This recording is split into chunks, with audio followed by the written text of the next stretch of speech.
waa mahadsantihiin runtii maanta oo ah 17ka bisha August 2019 waxaan joognaa howlkii golaha badbaadada Jubbaland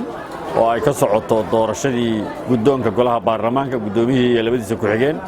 aan rajaynayna saacadaha soo socda in la dooran doono haddaanu nahay golaha murashaxiinta isbedel doonka Jubbaland waxaan cadaynaynaa si official ah inaanan ka qayb galaynin aqoonsanaynin u hoggaansamaynin sharci darrada ay ku shaqaynayaan guddigii hore ee doorashada loogu talagalay inay hagaan oo noqday sidaan hore u sheegnay guddi hal murashax u shaqaynaya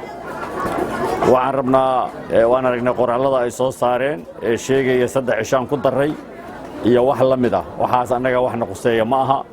baarlamaankii xalaasha ee Jubbaland halkan uu joogaa ee odayaashu soo xuleen ee guddoonkiisiba maanta la dooranayaa madaxweynaha xilku ka dhamaaday Axmed Maxamed Islaan ee halkaas doorashada kaliya ku qabsanaya waxaan ugu baaqaynaa inuu applicationkiisa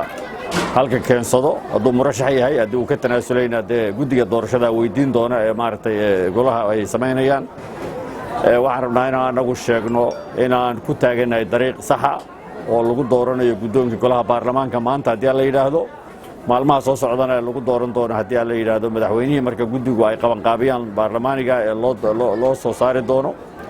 waxaan rabnaa inaan cadayno beesha caalamka u cadayno dawladda Soomaaliya u cadayno shacabka Soomaaliyeed u cadayno in doorasho ku sheegta ay wadaan kooxda gaarka ee waqtigu ka dhamaaday ee doonaya shacabkii Soomaaliyeed inay afduubaan ee doonaya inay caburiyaan ee doonaya inay maxaan ku yiraahdaa qaarna laayaan qaarna masaafuriyaan marna uma hoggaansamayno marna ma aqoonsanayno hadday 3 soo saaraan iyo hadday wax kale soo saaraan toona waxa beesha caalamku ay ka hadashay African Union ka hadlay UN-ku ka hadlay IGAD ka hadashay dawladda Soomaaliya ka hadashay waxa weeye meeshaan labo mid inay dhacdo doorasho la wada leeyahay oo laga wada qayb qaato oo xor iyo xalaal oo transparency inay ka dhacdo hadday ka dhici weydo doorashooyin la kala leeyahay baa ka dhici doona sidaan hore u yidhi wayna socdaan